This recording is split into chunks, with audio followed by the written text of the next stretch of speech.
We will continue और last topic accounting terms, जिसमें आपने पॉइंट्स किए थे. First one was transaction, event और आफ्टर दैट अकाउंट. अब नेक्स्ट वन पॉइंट आपका है कैपिटल.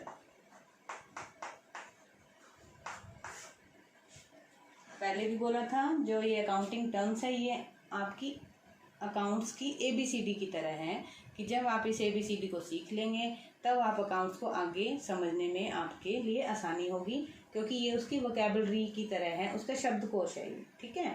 और ये बिल्कुल आपने नहीं सोचना है कि आपका जो साथ वाला स्टूडेंट है, सपोज करो कोई भी उसके आपसे मार्क्स ज़्यादा हैं तो उसको ज़्यादा अच्छे से समझ आएगा, ये मेरे को कम अच्छे से समझ आएगा. ऐसा कुछ नहीं है, क्योंकि ये जितना आपके लिए नया है उतना ही उसके लिए नया है, क्योंकि ये आपने सब्जेक्ट ऐसा है 10th तक आपने कहीं नहीं पढ़े हैं और ये आपको एक तरह से दुनिया के बीच में लेके आता है, दुनियादारी को सिखाता है. इससे आपके माइंड में बहुत सारे कॉन्सेप्ट्स जो हैं वो सॉर्ट आउट होते हैं. आप एक तरह से सोशल पर्सन बनने के काबिल होते हो.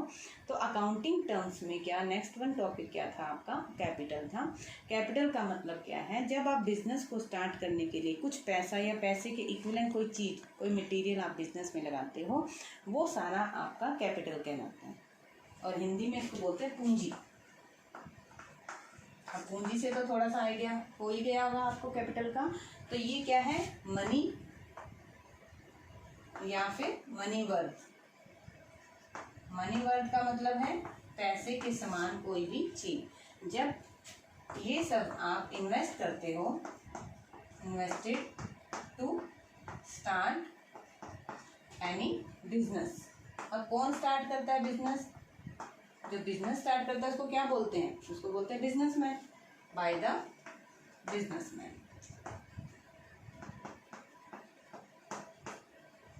ये सब आपकी कैपिटल कहलाती है. ठीक है. तो जो भी पैसा या पैसे के इक्विवेलेंट कुछ भी मटेरियल या कोई आपने बिल्डिंग ही आपने स्टार्ट करी है, बिल्डिंग से ही आपने बिजनेस स्टार्ट किया है, या कुछ फर्नीचर से आपने बिजनेस स्टार्ट किया है, तो that all is called capital. Next one, drawings. अब जैसा कि इसका नाम ड्राइंग्स लगता है तो आपको लगेगा कि ये ड्राइंग्स है, जैसे हम कुछ आर्ट वगैरह बनाते हैं, कोई चित्रकला वगैरह बनाते हैं, कोई पिक्चर बनाते हैं, कलर यूज़ करते हैं उसमें. बट अकाउंटेंसी में drawing is not that type of drawing. अब ड्राइंग का क्या मतलब है यहाँ पर? इसका मतलब ड्रॉ. ड्राइंग बना है एक वर्ड ड्रॉ से. अब यहाँ पर ड्रॉ का मीनिंग ड्रॉ करना भी हो सकता है, एक ड्रॉ का मतलब कुछ निकालना भी हो सकता है. तो यहाँ पर हम निकालने वाला मीनिंग को यूज़ करेंगे. ड्राइंग्स का मतलब है जब एक बिजनेसमैन अपने पर्सनल यूज़ के लिए, किस यूज़ के लिए? पर्सनल यूज़ के लिए कुछ पैसा या कोई मनी वर्थ मतलब कुछ मटेरियल या कुछ सामान अपने बिजनेस में से अपने यूज़ के लिए निकालता है और उसको यूज़ करता है, वो आपकी ड्राइंग्स कहलाता है. नॉर्मली आप बिजनेस में जो भी आपने पैसा लगाया हुआ है या जो भी अपने स्टॉक रखा हुआ है वो किस पर्पज़ से रखा हुआ है? प्रॉफिट कमाने के लिए रखा हुआ है. बट यहाँ पर अगर चलो फॉर एन एग्जाम्पल, जैसे आपकी स्टेशनरी की शॉप है, स्टेशनरी की शॉप है आपकी, तो आप एक 30 रुपये की नोटबुक, 30 रुपीज़ की नोटबुक को आप 60 में 50 में सेल करते हो.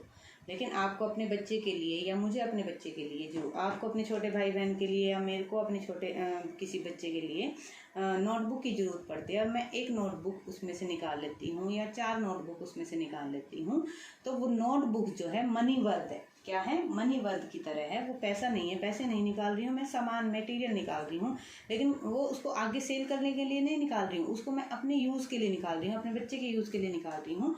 तो वो आपकी ड्राइंग्स कहलाती है. वो आपको कोई प्रॉफिट नहीं देती. लेकिन अगर सपोज करो वो 30 रुपीज़ की नोटबुक थी और आप उसको 60 में या 50 में सेल करते थे, तो आप कितने का नुकसान दिखाएंगे अपने बिजनेस में ड्राइंग्स का? क्या आप 30 का दिखाएंगे कि 30 रुपीज़ का नुकसान हुआ है? सपोज करो आपने एक नोटबुक निकाली, वो 30 रुपीज़ की थी, आपके लिए कॉस्ट उसकी 30 की पड़ी थी, लेकिन अगर आप उसको बेचते तो वो 60 या 50 की जाती. बट आपने उसको प्राइवेट यूज़ के लिए बाहर निकाला है, तो आप उसमें नुकसान दिखाओगे 30 रुपीज़ का. हमेशा याद रखना ड्राइंग्स का की जो वैल्यू लगाते हैं वो कॉस्ट प्राइस पर लगाते हैं. किस प्राइस पर निकालते हैं? कॉस्ट प्राइस पर निकालते हैं, सेलिंग प्राइस पर नहीं। यहाँ पर ये नहीं देखेंगे हम कि वो 60 रुपीज़ की आपने नोटबुक निकाली है, नहीं, उसकी कॉस्ट आपको कितनी पड़ी थी, 30 पड़ी थी, तो आप 30 रुपीज़ को आपने कंसिडर करना है। ठीक है, तो ड्राइंग्स क्या है, मनी और money worth,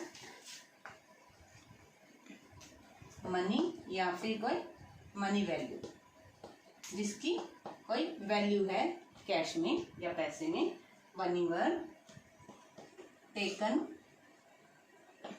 out by the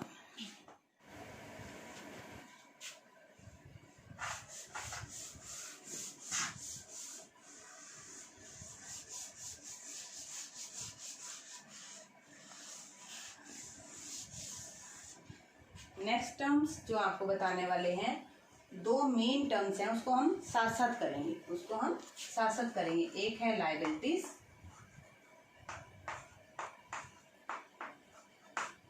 और दूसरा है असेट्स।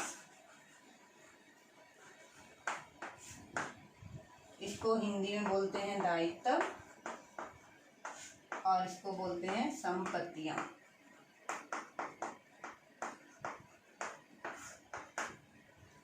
दोनों जो है बिजनेस के पिलर है, क्या है, पिलर है। Both these are the pillars of the business, जिसके ऊपर आपका सारा बिजनेस जो है टिका हुआ है। और सबसे पहली चीज है लायबिलिटीज। अब लायबिलिटीज क्या है, आपने एक बार पूछा था शायद सिमरन ने या महक ने कि madam what are the liabilities and assets, तो मैंने क्या कहा था आपको कि नेक्स्ट टॉपिक में जब भी ये बीच में आएगा तो आपको एक्सप्लेन करूंगी, डोंट यू वरी। तो लायबिलिटीज क्या है,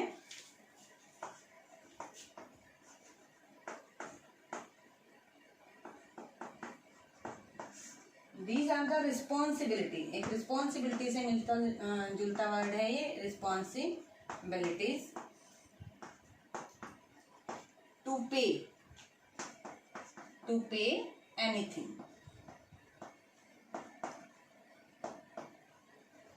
कुछ भी आपको किसी को देना है, पे करना है, उस पे करने की आपके ऊपर क्या है, रिस्पॉन्सिबिलिटी है, दिस इज कॉल्ड लायबिलिटीज। आगे थोड़ा सा समझ, इसको थोड़ा और क्लियर करेंगे।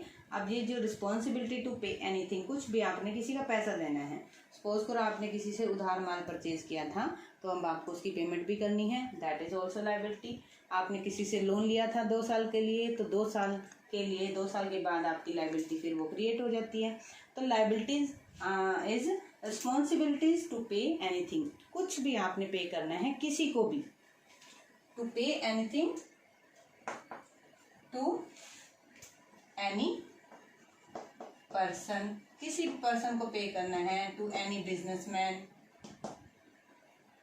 टू एनी कंपनी, कुछ भी। ठीक है, तो लायबिलिटीज को फर्दर आप बाइफिकेट करेंगे आगे। Liabilities is of 2 types, external liability और इंटरनल लायबिलिटी। लायबिलिटी के मेनली 2 टाइप्स होते हैं, एक तो इंटरनल लायबिलिटी बोलते हैं जिसको, और एक एक्सटर्नल लायबिलिटी। जैसा कि नाम से लगता है, इंटरनल मीन्स अपने दायरे में और एक्सटर्नल मीन्स अपने दायरे से बाहर। अब इंटरनल लायबिलिटीज क्या हो सकती है,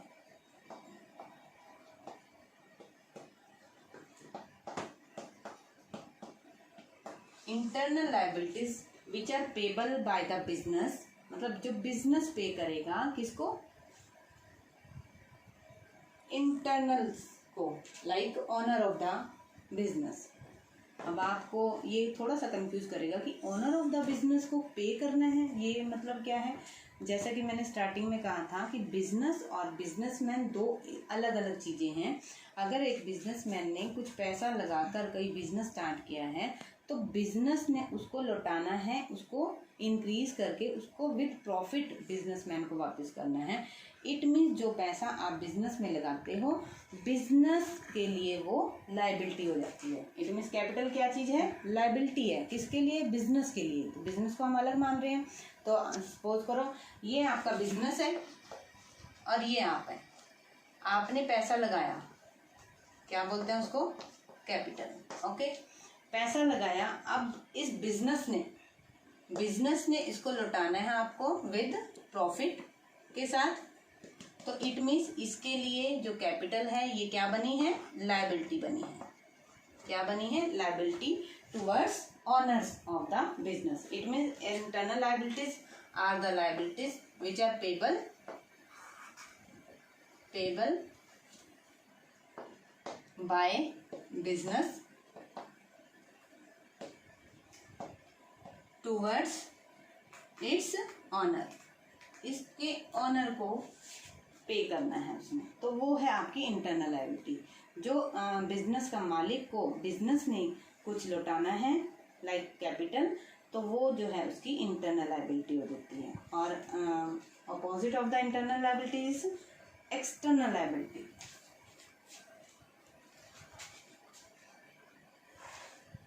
डोंट यू वरी, अगर मैं रब करती हूँ तो कोई प्रॉब्लम नहीं है, इसकी आपको मैंने PDF भेज देनी है, आप उसमें से कुछ नोट डाउन कर सकते हैं और बुक आपने साथ साथ परचेज कर लेनी है। नेक्स्ट वन क्या है इसका opposite, external liability. External liability का मतलब क्या है, which is payable by the business to the outsiders. जो कि किसकी तरफ है रिस्पॉन्सिबिलिटी आपकी, आउटसाइडर्स की। जो बिजनेस से बाहर के लोग हैं उनको आपने पे करना है। सपोज करो आपने कुछ परचेज किया था उधार पे, तो उधार पे जब आप परचेज करते हो तो क्रेडिटर्स बनते हैं, लेनदार बनते हैं, तो उनको आपने पैसा वापस करना है। That is your external liability. Clear. अब इसको फर्दर इसको आगे क्लासीफाई फिर से करना है लायबिलिटीज को, और ये समझ लेना कि आपने घबराना नहीं है, ये आपके लिए अभी के लिए नया है, लेकिन जब आपका इंटरेस्ट इसमें बनेगा, आपकी नॉलेज जो है इससे जितनी इंक्रीज होगी उससे आपको एक अलग ही खुशी मिलेगी कि हाँ मुझे कुछ नॉलेज हुई है। तो धीरे धीरे आपको इसमें इंटरेस्ट बनते बनते आपको ये थोड़ा थोड़ा इजी भी लगने लग जाएगा। फ़र्क सिर्फ इतना है कि ये आपने 10th तक अभी तक कोई इसके बारे में अभी तक पढ़ा नहीं था, इसलिए आपको थोड़ा सा कन्फ्यूज़न होगी। कन्फ्यूज़न जब भी आपको दूर करनी हो, any time you can call मी कि हाँ मैम मुझे ये टॉपिक दोबारा समझा देना, या फिर मैं आपको साथ साथ वीडियोस यूट्यूब से भी भेजती रहूँगी, आप उसको पढ़ना उसको सुनना ध्यान से और उसके बाद उसको समझना। और बुक आपने बार बार बोल रही हूँ, बुक आपने परचेज़ कर लेनी है, क्योंकि आपने ये नहीं सोचना है कि मैंने +2 की ही बुक्स खरीदनी है, क्योंकि इस बुक का आपको आगे भी फ़ायदा है +1 की बुक्स का। ठीक है। फर्दर क्लासिफिकेशन, हम लायबिलिटी को और आगे थोड़ा सा एक्सपेंशन इसका करते हैं। नेक्स्ट लायबिलिटी की टाइप आपकी हो सकती है करंट लायबिलिटी, मतलब कि जो आउटसाइडर्स को आपने पे करना है लायबिलिटी, वो किस टाइप की हो सकती है, करंट लायबिलिटी। अब ये करंट लायबिलिटी का मतलब यहाँ ये नहीं है कि करंट लगता है इसमें, ठीक है। तो करंट लायबिलिटी, और इसका ऑपोजिट क्या है, नॉन करंट लायबिलिटीज। ठीक है। करंट लायबिलिटीज का मतलब है जिस लायबिलिटी को, जिस रिस्पॉन्सिबिलिटी को आपने पे तो करना है, बट आपको उसको पे जल्दी जल्दी करना है। मीन्स आपके पास इतना टाइम नहीं है उसको पेमेंट को रोकने का, उसको जल्दी करना है, इसलिए इसका नाम जो है करंट लायबिलिटी है। तो आपने उसकी पेमेंट को जल्दी करना है, और वो पीरियड होता है, वो लिमिट ऑफ पीरियड होता है only 1 year, which is payable within 1 year. 1 year, 1 साल के अंदर अंदर जब किसी की पेमेंट आपने करनी है, that is called current liability. अब इसके अपोजिट नॉन करंट क्या होगा, नॉन करंट क्या होगा, जिसके लिए, जिसको वापस करने की आपके पास 1 साल से ज़्यादा का टाइम है, more than 1 year, more than 1 year. तो अब करंट लायबिलिटी में क्या आ सकता है, आपके पास बिजनेस में स्टॉक पड़ा है, ठीक है, स्टॉक पड़ा है, तो आप नॉर्मली क्या होता है, 1 साल का जो 1 साल के अंदर अंदर आपने उसको स्टॉक को निकालना होता है सेल करके। और सपोज करो लास्ट में कुछ स्टॉक बच भी जाता है, तो आप उसको सेल में निकाल देते हो, सेल लगा के डिस्काउंट रेट पे उसको निकालने की करते हो, ताकि आप फ्रेश मटेरियल ला के उसको सेल कर सको। तो वो जो है आपकी, सपोज करो आपने मटेरियल उस पर्पज़ के लिए मटेरियल परचेज़ किया बाहर सप्लायर से, अब आपने उसको ऑन क्रेडिट परचेज किया है, मीन्स उधार लिया है। अब आपको उसकी पेमेंट करनी है, लेकिन पेमेंट के लिए आपके पास सिर्फ 1 ईयर क्यों होता है कि जैसे ही आपने उस माल को बेचा आपके पास पैसा आया और साथ ही आपने उसकी पेमेंट कर दी, इसलिए इसको करंट लायबिलिटी बोलते हैं, जिसकी पेमेंट आपने 1 ईयर के अंदर अंदर करनी हो। और फिर नॉन करंट लायबिलिटी क्या हुआ, जिसकी आपके पास सपोज करो आपने 2 साल के लिए लोन उठाया हुआ है, ठीक है, तो 2 साल के लिए लोन उठाया, इट मीन्स ये मोर देन 1 ईयर लिमिट है, तो इसको बोलेंगे हम non current liability. Okay, topic आपका है एसेट्स। एसेट्स क्या चीज़ है? एसेट भी इसी तरह से कुछ भी पैसा या फिर पैसे के इक्विवेलेंट कुछ भी आपके पास मटेरियल हो, like land, building, furniture, fixture, कुछ भी आपके पास है, बिजनेस में लगाया हुआ है आपने बिजनेस की जो कैपिटल से आपने परचेज किया हुआ है, that all is called assets. It means it refers to owned by business के पास, इट रेफर्स टू मनी और मनी वर्थ।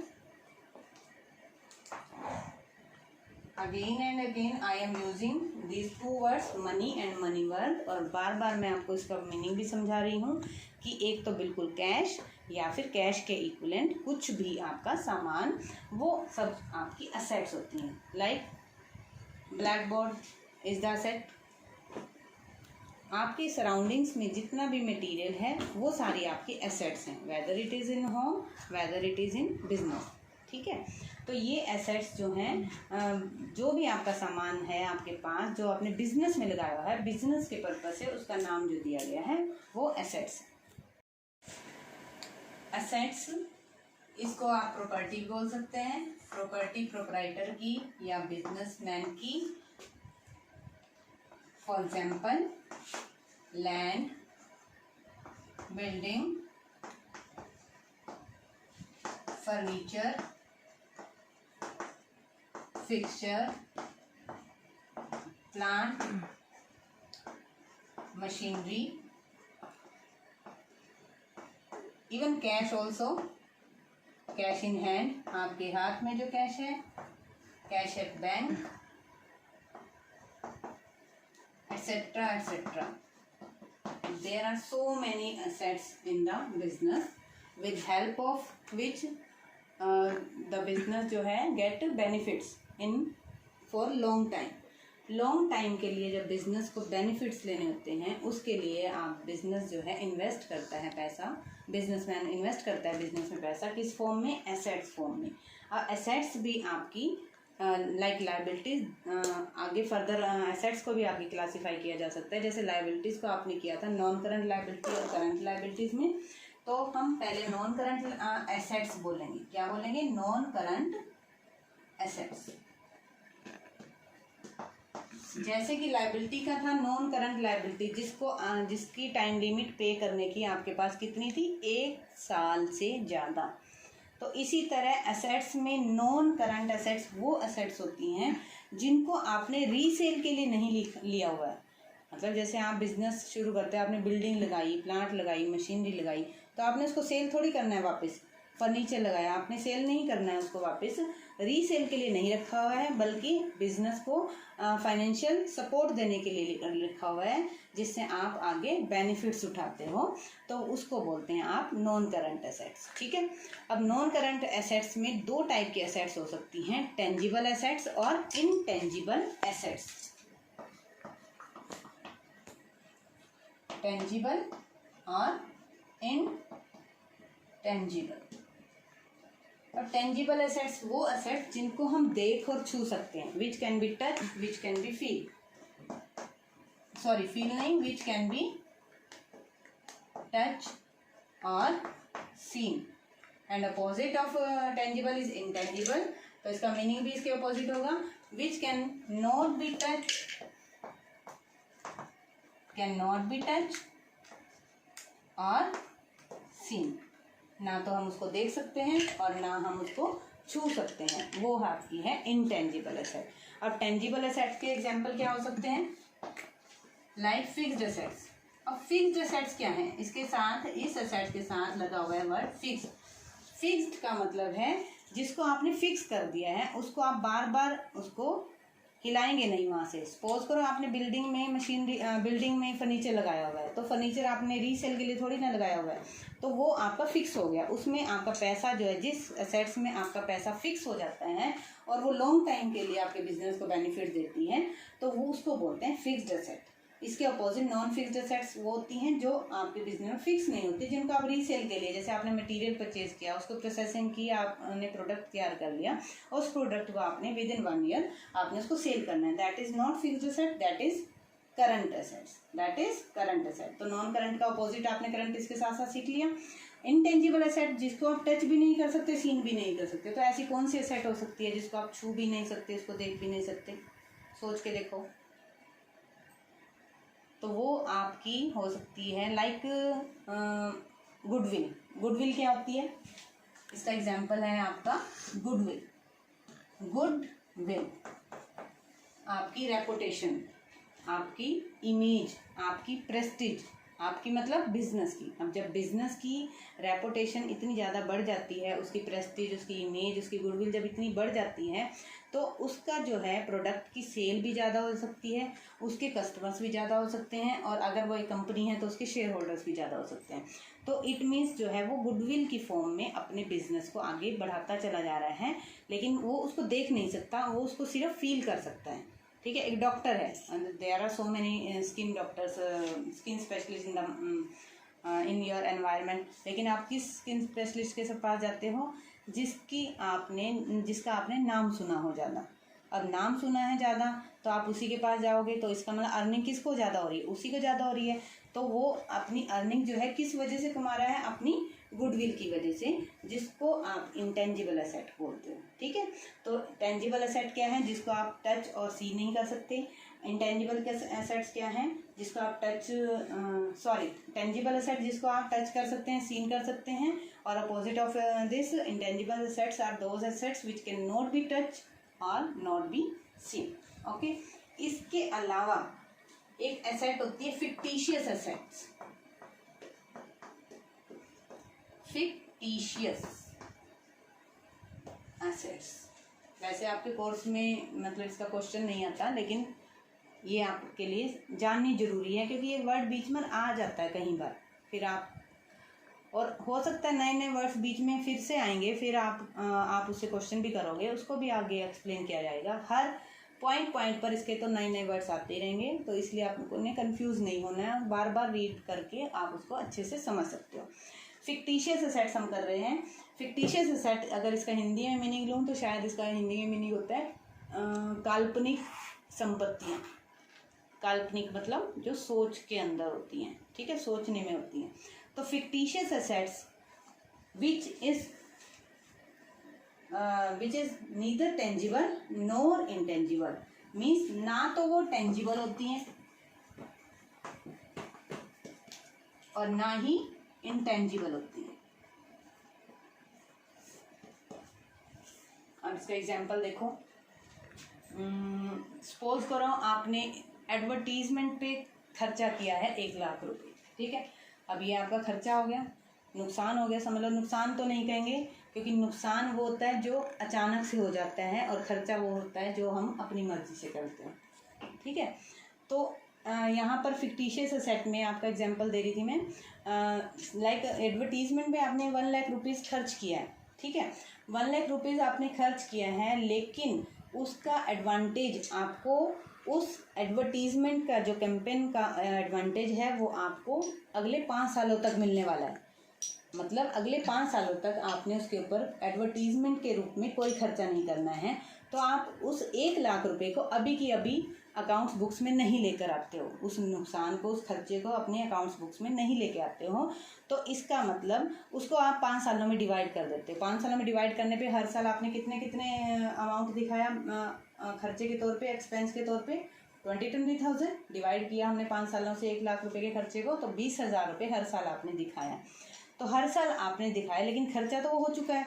तो वो आपकी फिक्टिशियस एसेट्स है, जो वो आपने 80,000 रुपये जो अभी आप खर्च कर चुके हो, लेकिन अगले सालों के लिए जो आपने खर्चा नहीं दिखाना है, वो आपकी फिक्टिशियस एसेट होती है, जो कि ना तो टेंजिबल होती है और ना ही इनटेंजिबल होती है। ठीक है, और ना उससे कोई ऐसा कोई प्रॉफिट लॉस कुछ भी नहीं होने वाला है, लेकिन बस उसको आपने एक ही साल में नहीं दिखाते, क्योंकि अगर आपने उस इतने बड़े खर्चे को अभी की अभी दिखा दिया तो अभी वाले साल में आपका प्रॉफिट जो है डाउन शो करेगा और अगले सालों में एकदम से अप शो करेगा। तो इसलिए हम उसको एवरेज लेवल पर लाने के लिए उसको एक साथ नहीं दिखाते, और इस बेस पर हम उसको क्या बोलते हैं, फिक्टिशियस एसेट। तो आज के लिए बस इतना ही। थैंक्स।